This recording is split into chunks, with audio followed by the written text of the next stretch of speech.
Hi friends, welcome to Sagi's Cooking. இதுவரைக்கும் என்னோட சேனலை சப்ஸ்கிரைப் பண்ணாதவங்க சப்ஸ்கிரைப் பண்ணுங்கள்.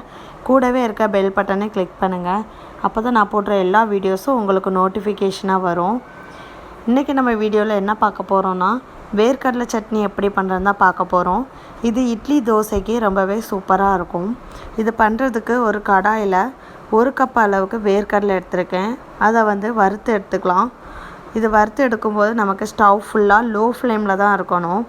இது ரொம்ப கருகிடக்கூடாது. கருகிடுச்சுன்னா சட்னி கசப்பாகிடும். அதனால் இந்த அளவுக்கு நம்ம வறுத்து எடுத்துக்கிட்டால் கரெக்டாக இருக்கும். இப்போ ஸ்டவ் ஆஃப் பண்ணிடலாம்.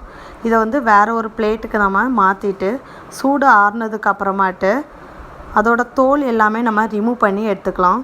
தோலோடு நம்ம சேர்த்துக்கிட்டோன்னா சட்னி கசப்பாகிடும். அதனால் தோல் ரிமூவ் பண்ணிக்கலாம்.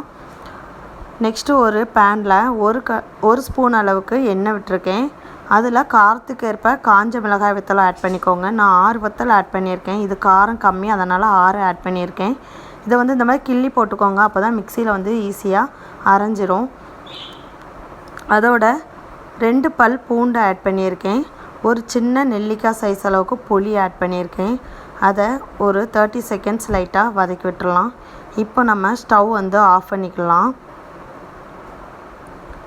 நெக்ஸ்ட்டு ஒரு மிக்ஸி ஜார் எடுத்துக்கோங்க. அதில் நம்ம தோல் ரிமூவ் பண்ணி வச்ச கடலையை ஆட் பண்ணிக்கலாம்.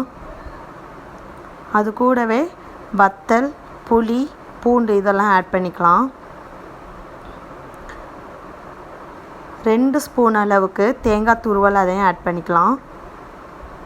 தேவையான அளவு உப்பு ஆட் பண்ணிக்கோங்க. இது அரைகிறதுக்கு ஒரு 1/2 கப் அளவுக்கு தண்ணி ஆட் பண்ணிக்கிறேன். அதை இப்போ நம்ம அரைச்சி எடுத்துகிட்டு வந்துடலாம். இதை அரைக்கும்போது நல்லா மையாக அரைச்சிடக்கூடாது. மையாக அரைச்சிட்டோன்னா நம்ம அந்த கடலையில் உள்ள எண்ணெய்லாம் வந்துடும். அதனால் கொஞ்சம் திரியாக தான் அரைச்சி எடுக்கணும். இந்த மாதிரி இருந்தால் போதும். இதை வேறு ஒரு பிளேட்டுக்கு நம்ம மாற்றிடலாம்.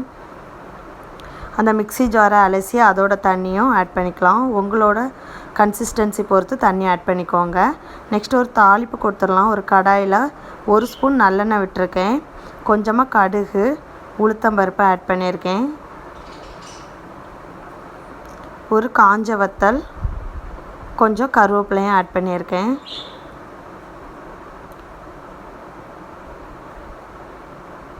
ஒரு பிஞ்ச் அளவுக்கு பெருங்காயத்தூள் ஆட் பண்ணிக்கோங்க. இதெல்லாம் நல்லா மிக்ஸ் பண்ணி விட்டுட்டு ஸ்டவ் ஆஃப் பண்ணிடலாம்.